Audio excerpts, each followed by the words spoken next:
Kamarpukur college মোড় এলাকায় বাঁশের বেড়া দিয়ে বন্ধ করা হলো রেল লাইনের কাজ। পশ্চিম অমরপুরে ফের থমকালো বিষ্ণুপুর তারকেশ্বর রেলপথ। গোঘাটের কামারপুকুরের পশ্চিম অমরপুর গ্রামের বাসিন্দারা জল নিকাশির সঠিক ব্যবস্থার দাবিতে রেলের বিরুদ্ধে দীর্ঘদিন ধরে আন্দোলন চালিয়ে যাচ্ছেন। আন্দোলনে চাপে পড়ে রেল কর্তৃপক্ষ পশ্চিম অমরপুর এলাকায় কাজ বন্ধ করে দিয়েছে। যদিও গ্রামের পূর্ব দিকে কলেজ সংলগ্ন অংশে মাটি ফেলার কাজ চলছিল, রবিবার আন্দোলনকারীরা সেখানে গিয়ে সেই কাজও বন্ধ করে দেন। তাদের কড়া হুঁশিয়ারি, রেল কর্তৃপক্ষ আলোচনায় না বসা পর্যন্ত এলাকায় আর কোনো কাজ করতে দেওয়া হবে না। এদিন আন্দোলনকারীরা গ্রামবাসীদের সঙ্গে একত্রিত হয়ে একটি সভার আয়োজন করেন। সভায় সকলে একসঙ্গে সিদ্ধান্ত নেন, দাবি আদায় না হওয়া পর্যন্ত আন্দোলন আরো জোরদার করা হবে। এই ঘটনায় ব্যাপক উত্তেজনা ছড়িয়ে পড়ে এলাকায়। কাজকে থামাচ্ছি না, আমাদের আগে ওভারব্রিজটা এবং তার সাথে জল নিকাশির ব্যবস্থা। কালকেই যদি 3 দিন ধরে জল হতে থাকে তাহলে তো আমার গ্রামের মানুষ ডুবে যাবে। আপনারা কি ডুবিয়ে মারার জন্য রেল করছেন? যদি 2.5 কোটি মানুষ ভারতবর্ষের হয়ে থাকে তাহলে 250 লোক অমরপুরের সেই 2.5 কোটি মানুষের মধ্যেই পড়ে। এটা হাইকোর্ট সুপ্রিম কোর্ট যেই বলে থাকুক, আমি বলছি আমার ব্যক্তিগত মতামত, আমি ভারতবাসী, আমি অ্যাজ এ ভারতবাসী হিসেবে আমার অধিকার আছে, বেঁচে থাকার অধিকার আছে এই আন্দোলন করার জন্য। আন্দোলনটা রেলকে রুখার জন্য নয়, ভালো করে বুঝবেন, রেলটার জন্য নয়, আমরা বেঁচে থাকার জন্য ওভারব্রিজ এবং জল নিকাশির ব্যবস্থা এবং ফসলটাকে যাতে আমরা চাষিরা বাড়িতে পৌঁছাতে পারি, এটুকু, জাস্ট এটুকু, আর কিছু দরকার নাই। টাকা দিয়ে ওই 90-92 দিয়ে ভোলানো যাবে না। আমরা তো 40,000-এই নিয়ে নিতাম। আমরা তো বলি না কোথাও আমাদের যে 90,000 দিন, 1 লাখ দিন, 10 দিন যারা টাকার জন্য এখানে এসেছে তারা টাকা নিয়ে ঘর ঢুকে পড়েছে। 10 সাল থেকে তো রেল চালু হবে সকলেই জানে।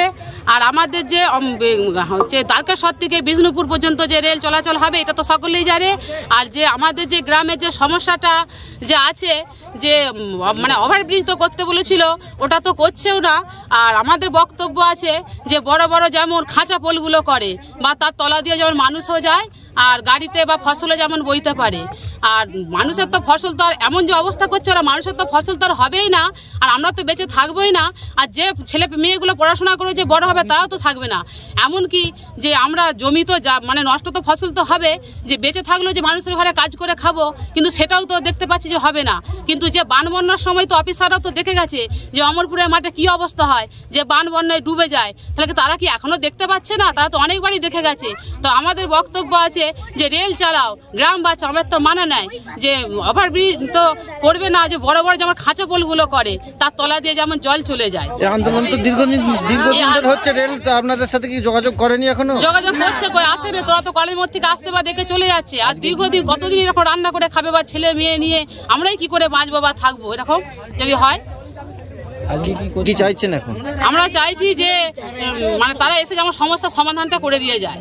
বিগত রামনবমীর দিন থেকে আমরা এই আন্দোলন নতুন করে স্টার্ট করেছি।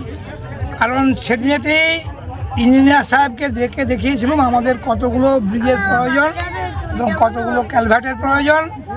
উনি তো প্রথমে সবই দেখলেন, কিন্তু তারপর উনি আর আমাদেরকে কোনো পাত্র নেই। আজ আমরা দীর্ঘ 1 মাস অবস্থান চালিয়ে যাচ্ছি।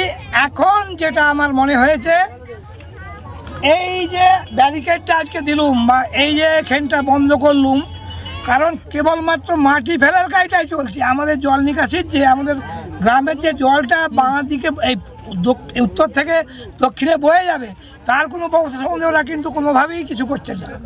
যে কারণে আমি এখনো বলছি ওনারা আসুন, আমাদের সমস্যাটাকে ওনারা শুনুন, শুনে কোথায় কোথায় ব্রিজ করতে হবে আমার গ্রামবাসী বলবে, আমি বলবো।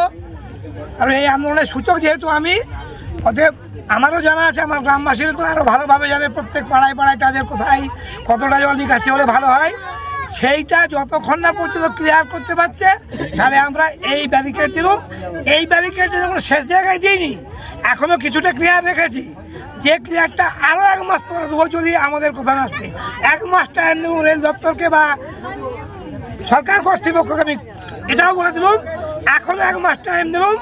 এখনও আমার হাতে কিন্তু কলেজের পেছনটা বাকি আছে, যেখানটা ওভারব্রিজ করার কথা, যেখানটা আন্ডারপাস হলে তবে কামারপুর কলেজ মোড়টা বাঁচবে এবং ইন্দিরার জল, হরিসভার জল, ডেঙ্গার জল বয়ে ওখান থেকে ক্লিয়ার হবে। সেটা আমি আগে ক্লিয়ার করুক, তারপরে আমি আবার এখানটা খুঁজে, নাহলে কিন্তু এই জায়গাতেই স্টপ হয়ে নিউজ আজ বাংলা, গোঘাট।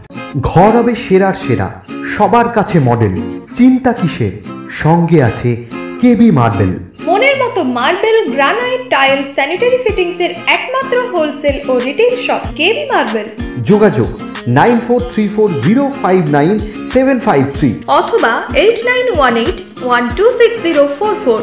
আমাদের ঠিকানা বসন্তপুর, আমতলা মোড়, আরামবাগ, হুগলি। সাজাবো আমি স্বপ্নের বাড়ি, কেবি মার্বেলসে দেবো বাড়ি।